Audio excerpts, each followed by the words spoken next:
Bienvenue, bienvenue à notre programme spécial Rosh Chodesh, ce programme spécial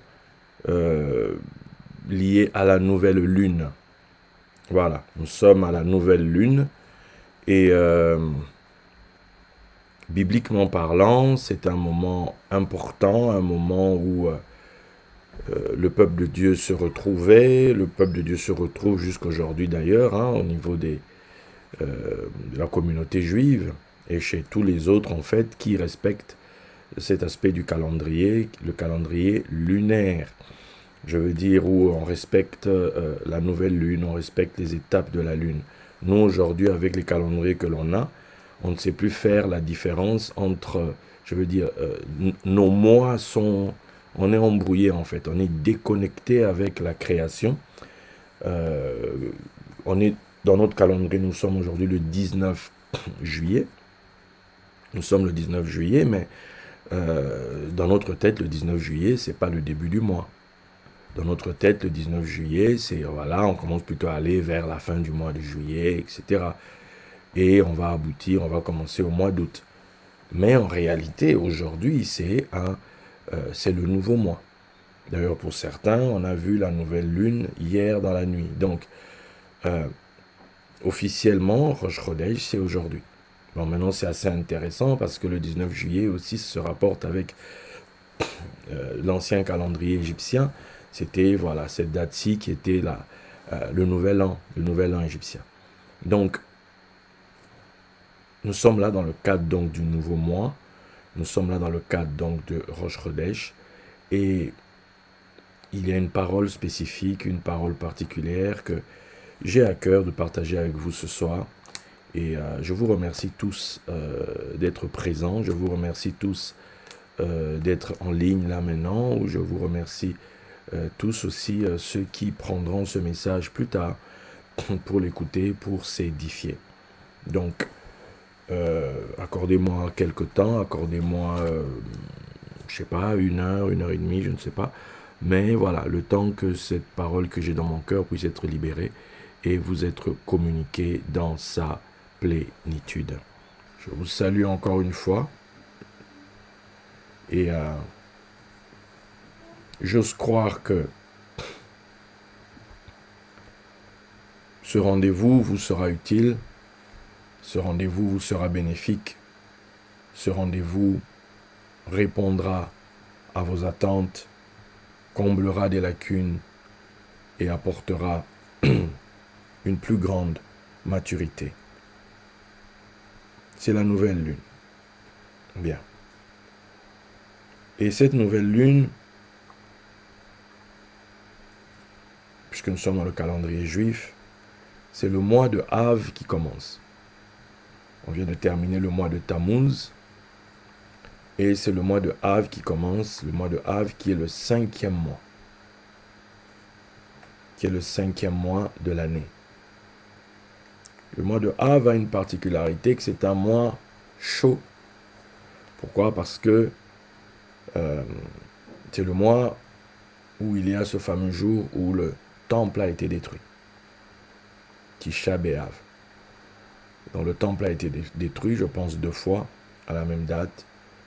Et c'est un jour de jeûne en Israël, c'est un jour de pleurs, de larmes, etc. Déjà à partir du mois de Tammuz, on est dans un temps vraiment de prière. C'est la période là où ceux qui sont revenus, selon le texte, qui sont revenus du pays de la promesse, ont rendu un mauvais témoignage et que cela n'a pas plu à Hachem et que ça a généré les fameuses 40 années, etc. Ok? Bien. Mois de Av, 5e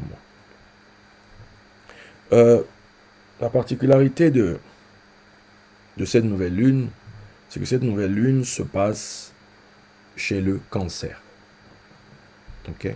Chez le Cancer. À l'époque où on était dans l'ère du Bélier, normalement là, ça devait être le temps du Lion, puisque le Lion était relié au mois de Av. Ok? Bien. Mais là, aujourd'hui, avec la précision des équinoxes, nous nous retrouvons avec cette situation où, en fait, nous sommes là, cette nouvelle lune en Cancer. Bien. Donc, et le cancer en hébreu se dit sartan.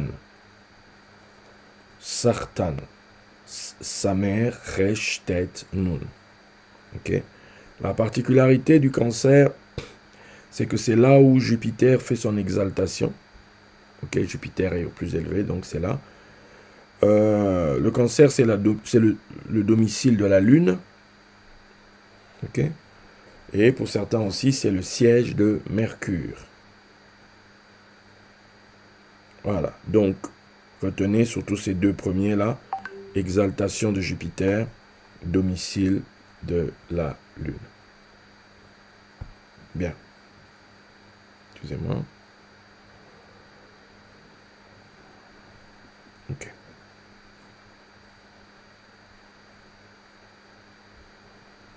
Bien. Autre chose que je peux dire là pour commencer, pour lancer notre affaire.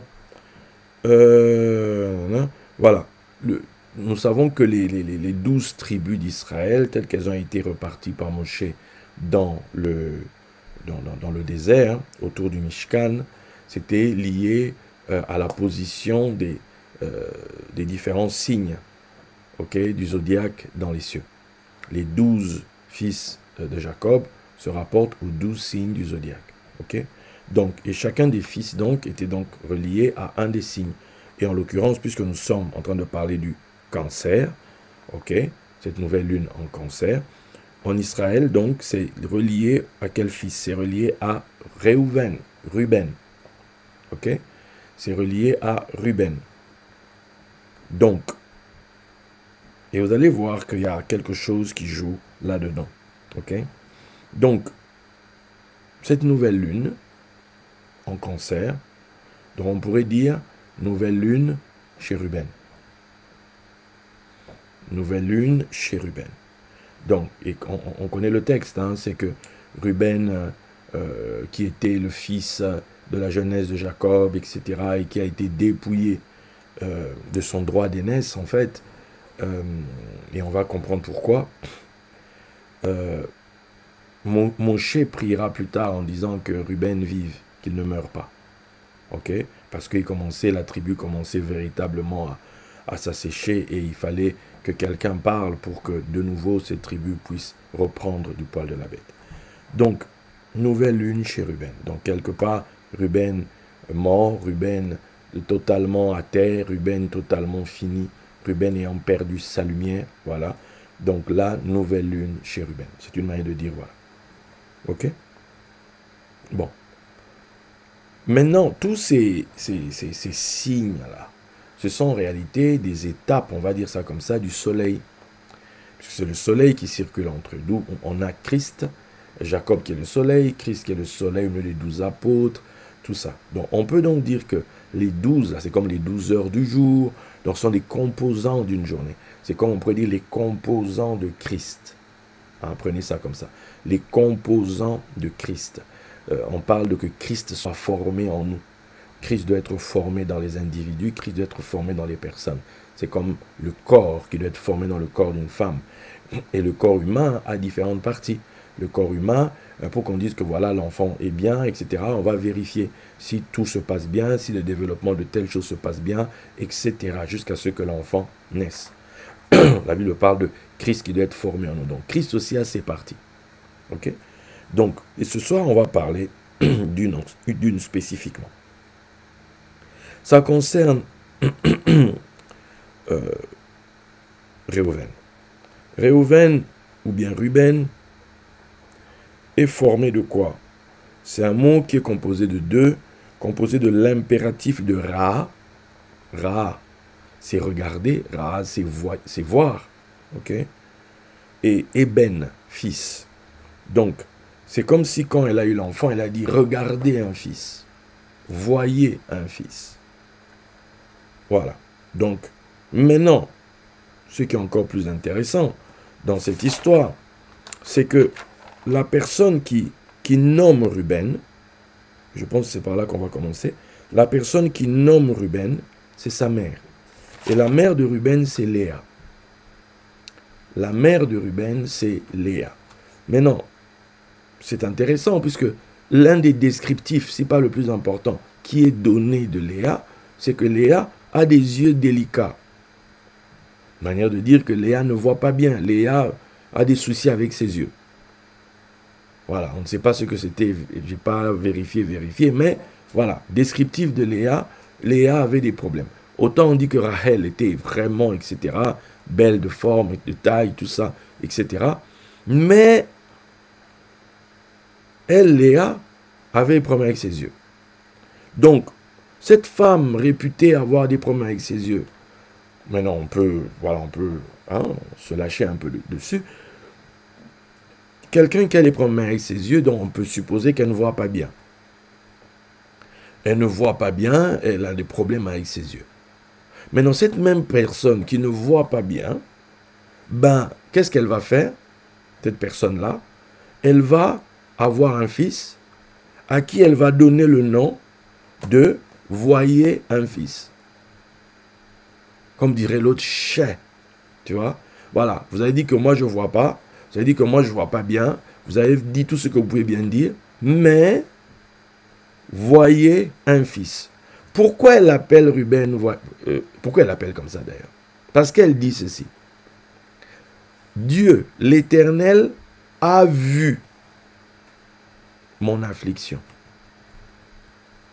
L'Éternel a vu. Donc, moi je ne vois pas. Les gens ne voient pas. Autour de moi, ils ne voient pas. Bref, il y a réellement un problème où les gens ne voient pas ce qu'on devrait voir. Mais, c'est pas grave. Tant que Dieu peut voir. Si Dieu peut voir, tout va bien. Si Dieu, lui, son regard est au top, peu importe le mien en fait. Peut-être que moi j'ai des yeux délicats. Peut-être que moi je ne vois pas. Peut-être que moi je ne vois pas ce qui peut-être est comme on dit gros comme le nez au milieu du visage. Je ne vois pas. On dit mais ça va pas cette personne. Comment tu ne vois pas? C'est pas grave. Moi je ne vois pas. Mais tant que Dieu voit. C'est la proclamation qu'elle fait ici. Elle dit Dieu a vu. Jacob, toi, tu n'as pas voulu voir. Jacob, toi, tu n'as pas vu. Telle personne, tu n'as pas vu. Telle autre, tu n'as pas vu. Mais Dieu a vu. Bon, il y a même d'autres personnes qui voient, mais ils ne peuvent rien faire. Il y a des gens qui voient, mais ils n'ont aucun pouvoir. Mais elle dit, Dieu a vu. Celui qui a le pouvoir, celui qui est le juge, a vu. Celui qui est capable de changer ma destinée a vu. Celui qui est capable de faire accélérer les choses a vu. Il a vu. Et parce qu'il a vu, ben, il a agi. Parce qu'il a vu, il a émis un jugement. Parce qu'il a vu, il s'est exprimé. Donc, nous comprenons maintenant ici pourquoi cette femme donne le nom à cet enfant. En fait, elle est en train d'exalter la vision de Dieu. Elle est en train d'élever la vision divine. Au travers de ce fils-là, elle est en train de célébrer le Dieu qui voit. Dieu voit. Au Congo, il y avait une chanson qui dit « Dieu voit tout, Dieu sait tout ». Et vous allez voir que dans la liste des noms, c'est dans Genèse 29, juste après le Dieu qui voit, elle dit « Dieu a entendu ». Chiméon sera là pour célébrer aussi l'ouïe de Dieu, que Dieu entend. Dieu n'est pas sourd. Dieu n'est pas aveugle. Celui qui a fait des yeux n'est pas aveugle. Celui qui a fait des oreilles n'est pas sourd. Celui qui a fait la langue, la bouche, parle. Celui qui a fait nos mains, il agit. C'est-à-dire que celui qui a fait nos pieds est capable d'accélérer les choses ou de les ralentir. Donc, tout ça pour nous dire que la vision,